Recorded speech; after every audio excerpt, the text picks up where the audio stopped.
बहुत ही चटपटा और मजेदार सा सैलेड आज हम बना रहे हैं। आज मैं आपसे सिंधी मेमन अचारी सैलेड की रेसिपी शेयर कर रही हूँ। इसके साथ साथ इसमें जरूरी टिप्स भी दी गई। अगर आप इनको फॉलो करेंगे तो इंशाल्लाह आपसे ये सैलेड परफेक्ट बनने वाला है। अगर मेरी वीडियोस अच्छी लगी तो लाल सब्सक्राइब को क्लिक कर दे, साथ में ये जो बेल का आइकॉन है इसको क्लिक कर दे। इसको क्लिक करने से आपको मेरी हर नई वीडियो का नोटिफिकेशन सबसे पहले फ्री में मिलेगा।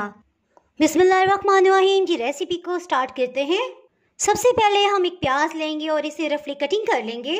सलाद की खूबसूरती के लिए कोशिश करेंगे कि सब सब्जियों को हम एक ही शेप में कटिंग करें। इसके साथ ही प्याज में बहुत तेज कड़वाहट होती है, अगर आपने इसी तरह इस्तेमाल कर लिया तो सारा सलाद का जायका खराब हो जाएगा।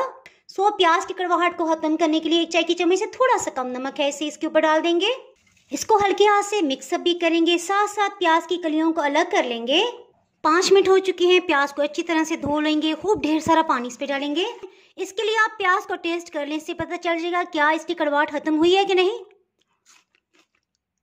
बिल्कुल ठीक है। अगर इसमें कड़वाहट महसूस हो दोबारा से नमक डाल के इसको 5 मिनट के लिए रखें। अच्छी तरह से पानी से धो के इस्तेमाल करें। इसके साथ ही बारी आ जाती है टमाटर की। इसके लिए सख्त वाला टमाटर हम इस्तेमाल कर रहे हैं। टमाटर को कटिंग करने से पहले हमेशा इसका छिलका उतार लें।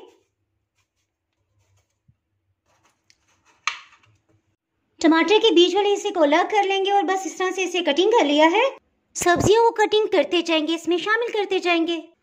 खीरे का सेंटर से कटिंग कर लेंगे और चेक कर लेंगे, अगर इसके बीज बड़े साइज के हैं तो बीज निकाल दें, अदरवाइज इसी तरह से आप लेंथ वाइज कटिंग करके इस्तेमाल कर सकते हैं। खीरे को भी इसमें शामिल कर देंगे। इसमें स्पेशली हम मिक्स अचार को शामिल करेंगे। ये होममेड है, इसकी रेसिपी ऑलरेडी पहले मैं अपलोड कर चुकी हूँ। ये तकरीबन हम 3 खाने वाले चम्मच लेंगे, आप चाहें तो 2 टेबलस्पून भी इसमें इस्तेमाल कर सकते हैं। इसमें चुकंदर, शलजम, आम, लीमू, हरी मिर्च के साथ साथ लहसुन अदरक को भी हमने शामिल किया था। बहुत ही फ्लेवरफुल है। इसमें जो आम इस्तेमाल किया गया है उसमें गुठली बिल्कुल भी नहीं थी। बस इस तरह से इसे मैश कर लेंगे ताकि सब कुछ मिक्सअप हो जाए। मेरा ख्याल है इसकी रेसिपी मैंने 3 महीने पहले अपलोड की थी। चलें जी, अचार की बारी भी आ गई, इसे भी शामिल कर देंगे। सबसे लास्ट में फ्रेश सी लुक के लिए इसमें हम हरा धनिया शामिल करेंगे। अलबत्ता मेमन इसमें बिल्कुल भी शामिल नहीं करती, ये ऑप्शनल है, मुझे बहुत ही पसंद है। ये इतना टेस्टी है, इसमें कुछ भी शामिल करने की जरूरत नहीं है। अच्छी तरह से मिक्सअप कर लेंगे। सलाद को डिश आउट कर लेते हैं। हरी मिर्च जो कि सुर्ख रंग में कन्वर्ट हो गया इसे डिकोर कर देंगे। उम्मीद करती हूँ आपको ये बहुत ही पसंद आने वाला है। इसके साथ ही जनाब, अगर आप मेरे चैनल पर नए हैं तो फटाफट से मज़ेदार, टेस्टी और इंटरेस्टिंग रेसिपीज़ के लिए चैनल को सब्सक्राइब कर दें। बेल आइकन प्रेस करना बहुत ही ज़रूरी है क्योंकि इसके बगैर आपको मेरी नई अपलोड होने वाली वीडियो का नोटिफिकेशन नहीं मिल पाएगा। तो में याद रखें, वीडियो लाइक और शेयर करना बिल्कुल भी नहीं भूलना आपने। इसके साथ ही मैं इजाज़त चाहती हूँ।